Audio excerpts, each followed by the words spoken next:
Genesis 24.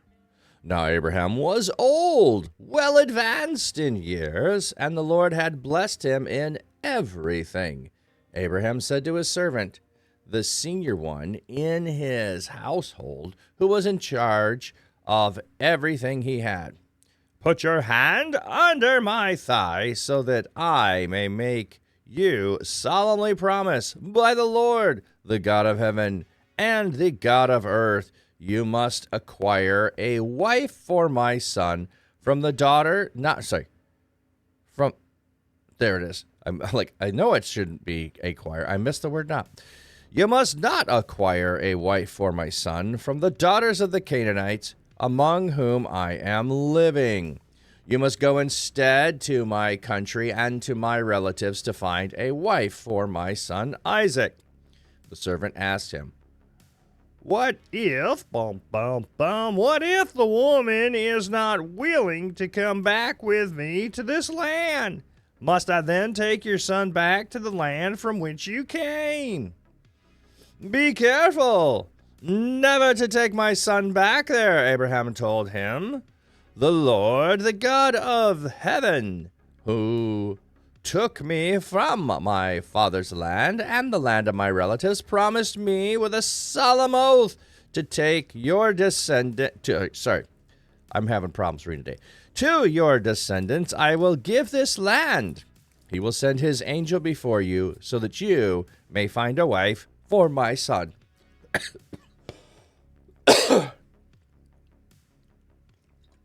Morning, Papsio. He will send his angel before you, so you will find a wife for my son there. But if, if the woman is not willing to come back with you, you will be free from the oath of mine, but you must not take my son back there. So the servant placed his hand under the thigh of his master Abraham and gave his solemn promise he would carry out his wishes. Then the servant took 10 of his master's camels and departed with all of the gifts his master had at his disposal. He journeyed to the region of Aram Naharim and the city of Nahor. He made the camels kneel down by the well outside the city. It was evening, the time when the women would go out and draw water. He prayed, O Lord, God of my master Abraham, guide me today. Be faithful to my master Abraham. Here I am standing by the spring, and the daughters of the people who live in the town are coming out to draw water. I will say to a young woman, please lower your jar so I may drink. May the one you have chosen for your servant Isaac reply, drink, and I will give your camels water too. In this way I will know that you have been faithful to my master. Before he had finished praying, there came Rebekah with her water jug on her shoulder. She was the daughter of Bethuel, son of Milcah. Milcah was the wife of Abraham's brother Nahor. Now the young woman was very beautiful. She was a virgin. No man had ever been physically intimate with her.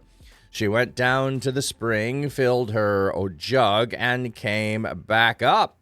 Abraham's servant ran to meet her and said, please give me a sip of water from your jug.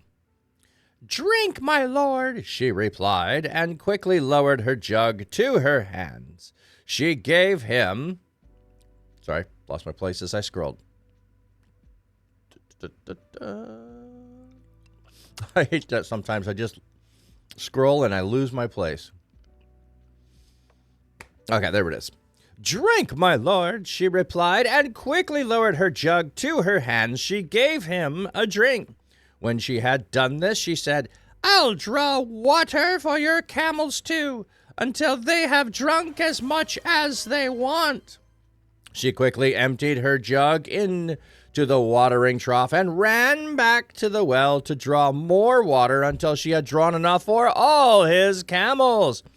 Silently the man watched her with interest to determine if the Lord had made his journey successful or not. After the camels had finished drinking, the man took out a gold nose ring weighing a beka and 2 gold wrist bracelets weighing 10 shekels and gave them to her. "Whose daughter are you?" he asked. "Tell me, is there room in your father's house for us to spend the night?" She said to him, "I am the daughter of Bethuel, the son of Milcah, whom Milcah bore to Nahor. We have plenty of straw and feed," and added, "and room for you to spend the night."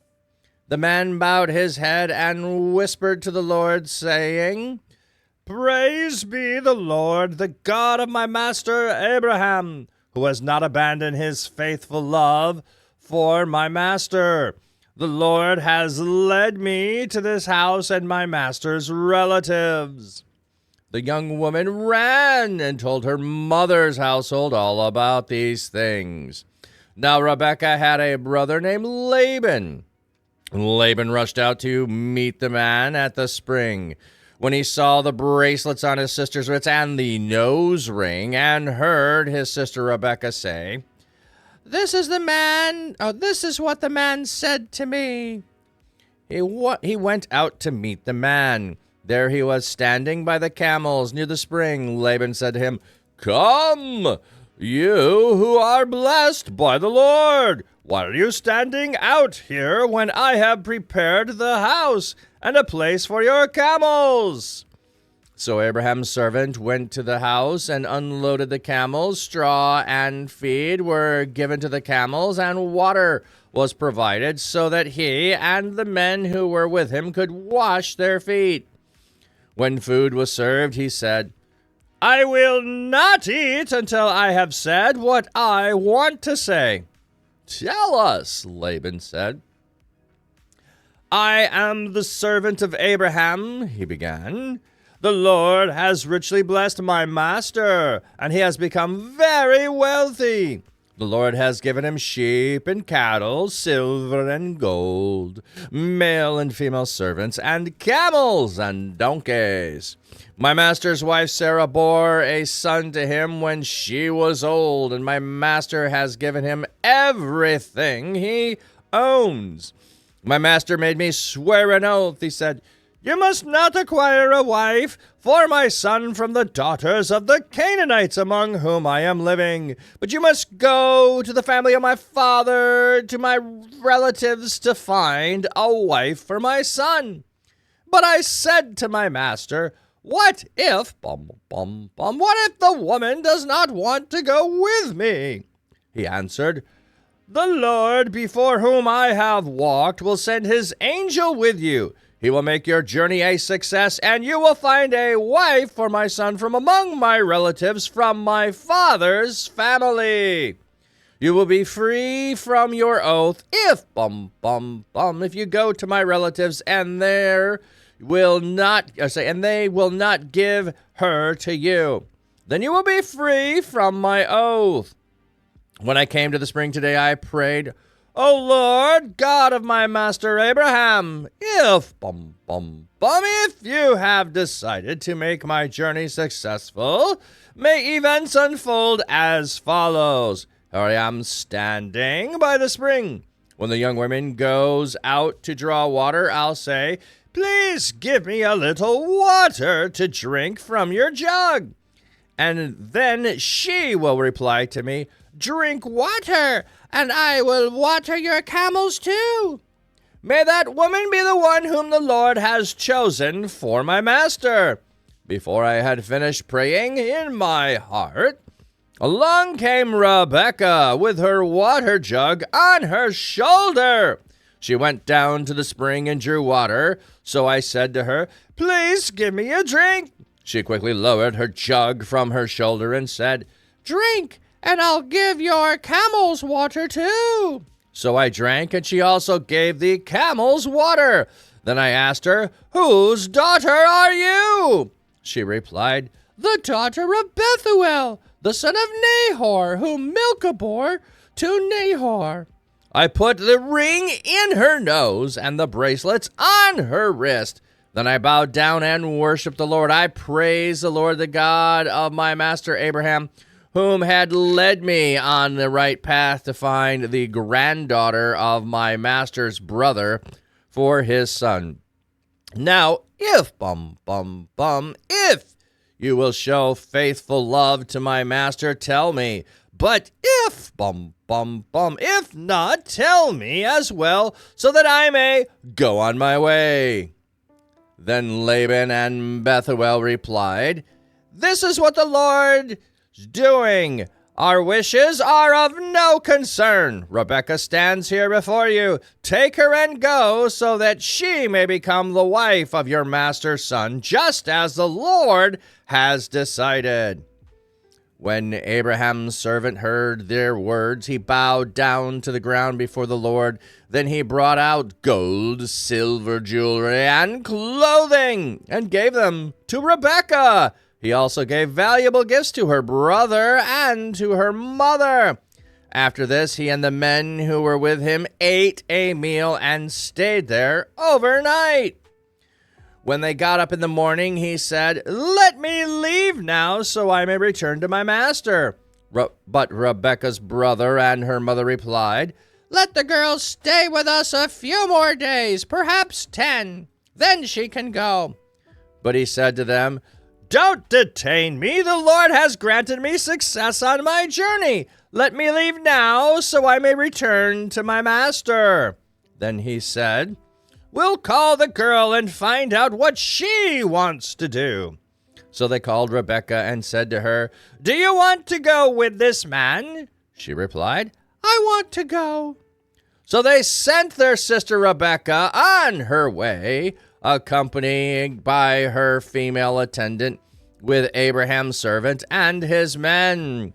They blessed Rebekah with these words, Our sister, may you become the woman of thousands of 10,000. May your descendants possess the strongholds of their enemies. Then Rebekah and her female servants mounted the camels and rode with the men. So Abraham's servant took Rebekah and left. Now Isaac came from Beer Lahai, for he was living in the Negev. He went out to relax in the field in the early evening. Then he looked up and he saw there were camels approaching. Rebekah looked up and saw Isaac. She got down from her camel and asked Abraham's servant, Who is the man walking in the field towards us? This is my master, the servant replied. So she took her veil and covered herself. The servant told Isaac everything that had happened. Then Isaac brought Rebekah into his mother Sarah's tent. He took her as his wife and loved her. So Isaac was comforted after his mother's death. All right, that was a long passage there. Welcome in, everybody. Art Pibble, good to see you. Zach of the Tech, sorry on the delay there, but reading. So tip of the cap, friend, tip of the cap. Social ant, real quick. Were camels haram, or were camels okay to eat? Did Jesus eat camels, and or did Muhammad say camels are okay to eat? I do not have any idea what Muhammad has to say about camels, but you would have to go back to the dietary laws where it talks about having a split hoof and chewing the cud, and I don't know enough about if camels chew the cud and have a split toe. So it goes through a list there. It might list camels in there, but I don't remember off the top of my head. But rabbits are a no, because although rabbits chew the cud, they don't have a split hoof. Pigs are a no. They don't chew the cud, even though they have a split hoof. Cows and goats and sheep all do both of those things. They chew the cud as well. And just JD, good morning, everyone. Okay. So, So we could look that up a second, but I don't know off the top of my head. I don't know if that's a common practice or not, but okay. So so the last thing that we had in the previous chapter was that Abraham's buried Sarah, and we had that whole thing in the previous chapter. And before that, we had the binding of Isaac. So what's interesting is that the binding of Isaac happens, and then Sarah dies, and now we don't find this out to the end of the story, but Isaac is not living with Abraham. Isaac is not living with Abraham. He is living down in the Negev. Abraham is living, or the last we saw was living by the oaks of Marah, I believe is where it was at. And then he went over to bury his wife. Now, maybe he stayed by where Sarah is buried, but it's clear at the end of the passage that Isaac and Abraham are not living together. Is this because their herds have become big and he's living separate? Is it because he's mourning his mother's death and so he's doing it differently than his father is? Don't know. Is this, and some will speculate, that after the binding of Isaac, he moves out away from Abraham? I don't want to read too much into the text. I just want to point out they're not living together, and there might be something going on there. But in his old age, Abraham is concerned about Isaac finding a wife, and on some level, Abraham is not maybe physically fit to make the journey. So he makes his servant promise, and then the putting the hand under the thigh, and there's different thoughts on what that is essentially going to do. But this is how they would swear an oath. So like we would put our hand on the Bible and swear to tell the whole truth. So the taking of the oath had to do with the sanctity of the family and the continuation of the family line. So put your hand under my thigh. Some think that the thought is the hand by the thigh. The thigh is a metaphor for what's between the thighs. And so if your hand under my thigh and you don't tell the truth, you will lose what's between your thighs. That's kind of the thought there. Now, that might have been slightly different in variation of how they thought it through, but there's a connection there. So he makes him promise, and the servant, makes him promise he won't go to the Canaanites to find a wife, makes him promise that he is going to go back to his brother or his father's household to find a wife, and that's where he has to go. So he sets him off to go do this. Hey, Nico, welcome in. So the servant is promising, but the servant is like, what is it going to look like to be successful? If she doesn't come, do I take your son there? No. And then clearly you don't take a Canaanite. So it's like the possibility of success is to go there, find a wife who's willing to come back. That's the only success will happen. So he loads up 10 camels with gifts, and he sets out on a journey. Now, 10 camels covered with gifts is an interesting thing. Like, that seems like a lot to me. On some level, that one of those camels would be for Rebecca to potentially ride back. He's got other servants with, so not every camel is loaded up with stuff, or maybe 10 camels are the ones that are carrying everything, and maybe 10 are not. Or maybe additional ones, I should say, are for those people that are riding. But regardless, we have that. They're loaded up. I'm just jumping ahead there. He took 10 of his master's camel and departed. So he departed, and he had all kinds of gifts at his disposal. He makes the journey, and the journey's just there. There are mentioned that there are other servants, but there's not details on the other servants on what they are to do on the journey. But they get to the well, and this is the evening, and women are going to be coming out to draw water. So it's interesting. Now, some will say, he says, the praise, "Oh, Lord, God of my master Abraham, guide me today." There's a part at which later he worships the Lord, so clearly he is following the God of Abraham. He just refers to him out of honor for Abraham, and the storyteller is telling us he's the God of Abraham. to make that distinction and connection there. So it's not about the servant here, it's about God. So by calling him the God of Abraham, it's making clear who is the primary relationship going on. Even if the servant has a relationship, his relationship is through Abraham to God. So he prays to God, and it's pretty bold. God, I got an idea of how to identify the woman. Here's what I'm looking for. Here's the kind of character, and here's the request, and this is how I know. Now, I don't usually do things and operate this way and ask God for something very specific, like, hey, here's how I know you'll do it.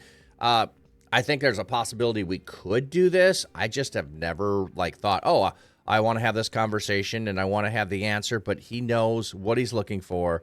And then we have Rebecca that comes out and does it. Hey, Lucis, welcome in.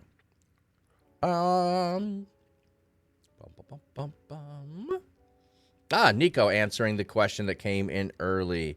That's very specific Islamic terminology, but per Leviticus and Deuteronomy, camels are explicitly detailed as unclean animals. Thank you. I knew the qualifications of the chew the cud and the split hoof, but I couldn't remember which side camels fell in that because I don't know camels enough. And I did not know what the Quran said. The Quran specifically mentions that camels are made permissible for food as a symbol for Allah, and they are regularly put part of the prophet's diet and used for sacrifice during the specific occasion. So, yeah, so Islamic is okay, and biblical is not. So there we go. Thank you for that.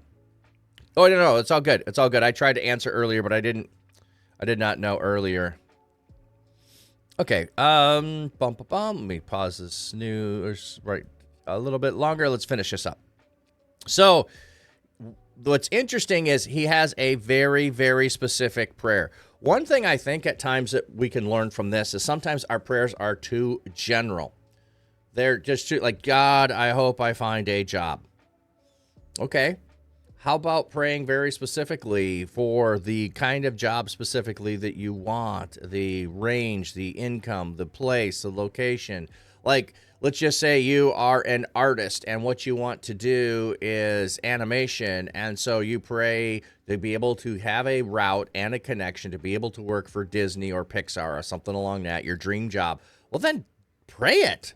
Don't just pray to work for any studio. Pray for that and ask specifically to move in that direction. I think that's one of the things that we can do. And here, a servant is saying, I have a task from my master. I want to accomplish the task. I need assistance in doing this. Here's how, God, you can help me narrow the playing field and figure this out. And Rebecca comes and does exactly what the servant prays. I'm going to ask for water. She's going to give me water, and then she's going to voluntarily offer to water my camels. Now, he has 10 camels. I don't know how many water jugs, how many gallons hers holds, but camels are going to drink a lot.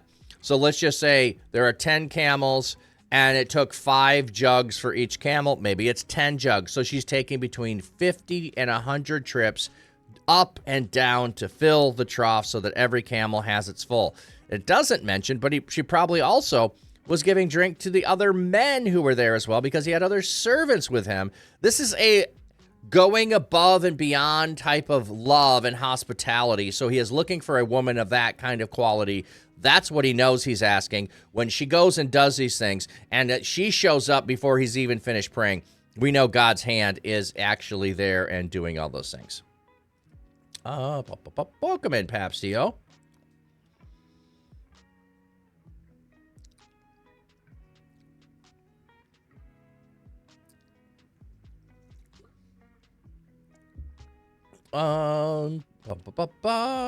Did they dismiss you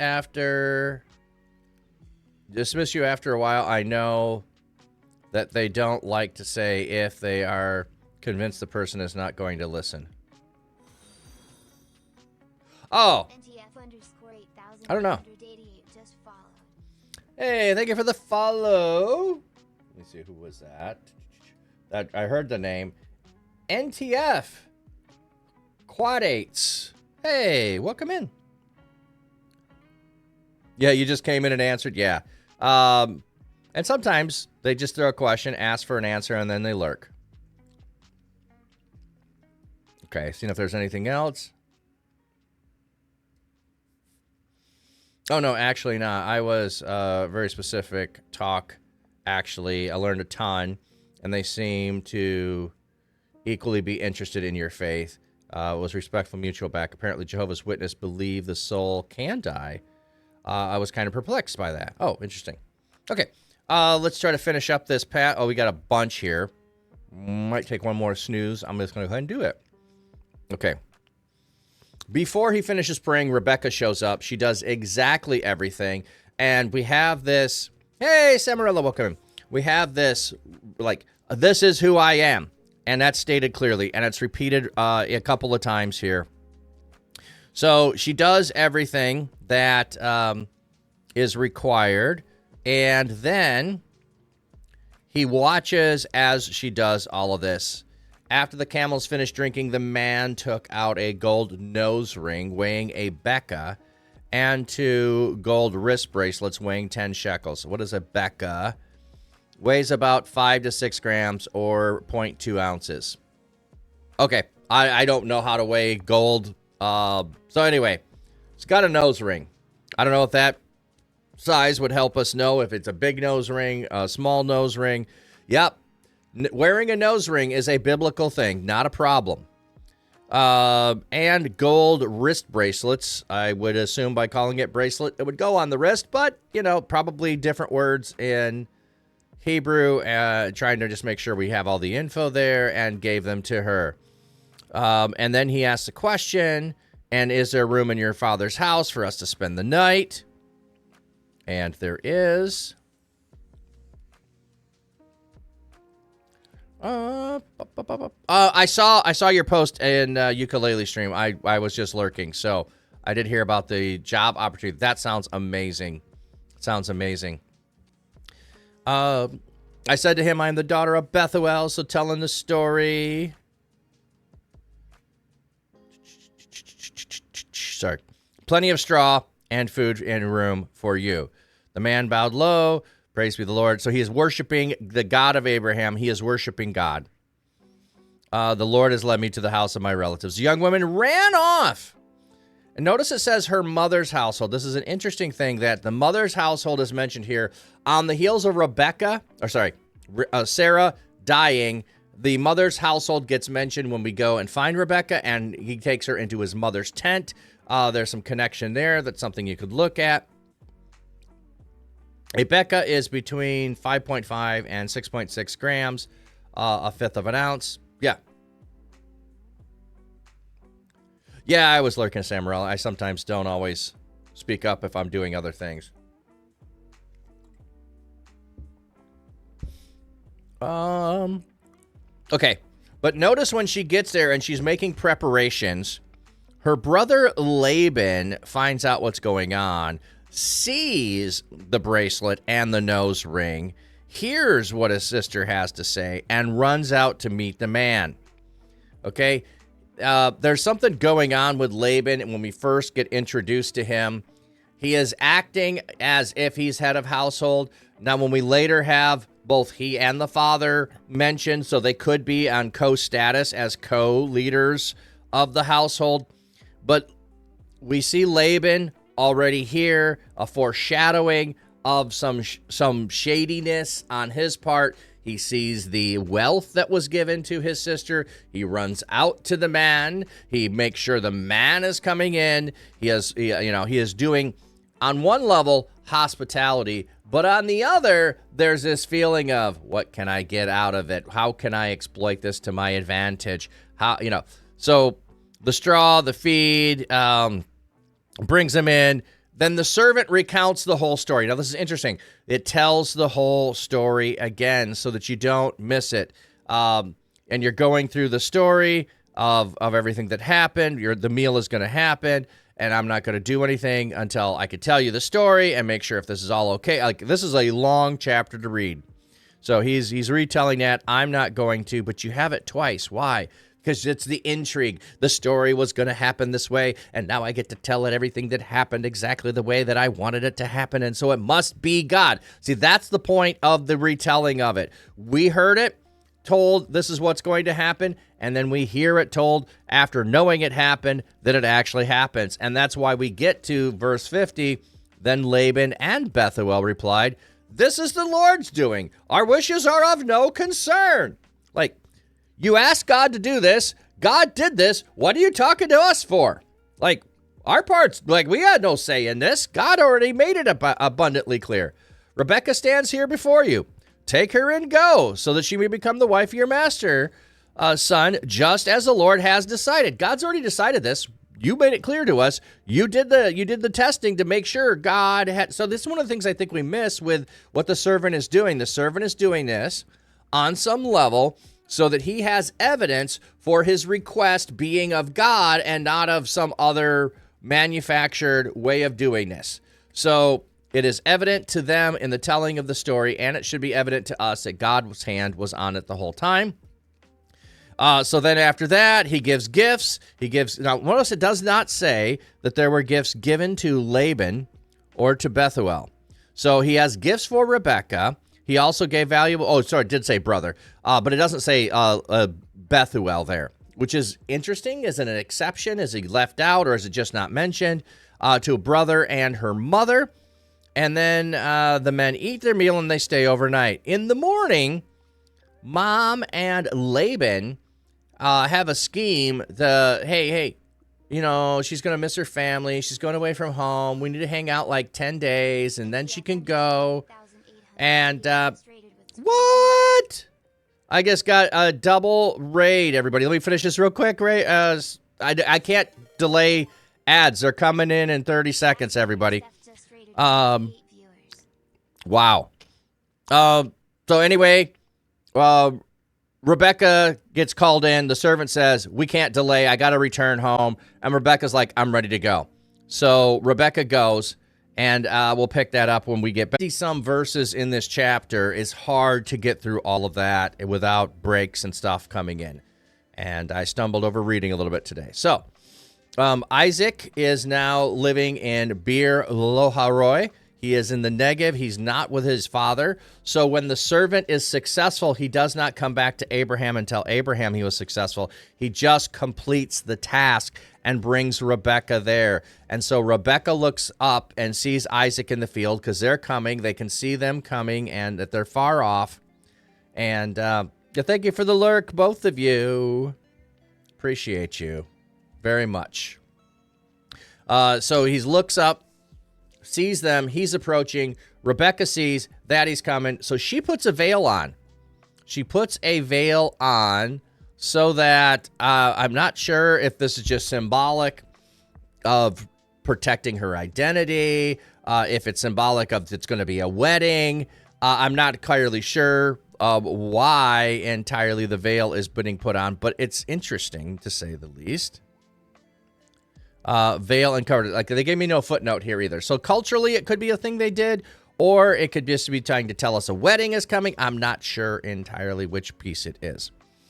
The servant tells Isaac everything, and Isaac takes Rebekah into his mother's tent. Like I was told you, there's this theme of Sarah dies, and now it's mother's household. So he is in his mother's tent. The servant goes to Abraham's father's household, but when he gets there, it is flipped. It is Rebekah's mother's household that she is in, and it is the mother who is acting, along with Laban, to keep her there. It's the mother who receives gifts, not the father, and now she is going to go to be in Sarah's tent. She is replacing Sarah. And then Isaac is comforted for the first time after his mother's death. So apparently Abraham was not of much comfort when Sarah died. And sometimes that's really true. When you are grieving the loss of a spouse, how do you comfort your kid who is grieving the loss of a parent? And vice versa. If you're grieving the loss of a parent, how can you comfort a parent who is grieving the loss of a spouse? It's a really difficult thing. because you are both grieving. It's hard to comfort the other person. So he does not have comfort. And now that Rebecca is there, he finally finds a moment of comfort after that death. And, okay, I don't know if there's much more to add to that, but it's a long passage, and we could keep talking about it for a while if we did choose to.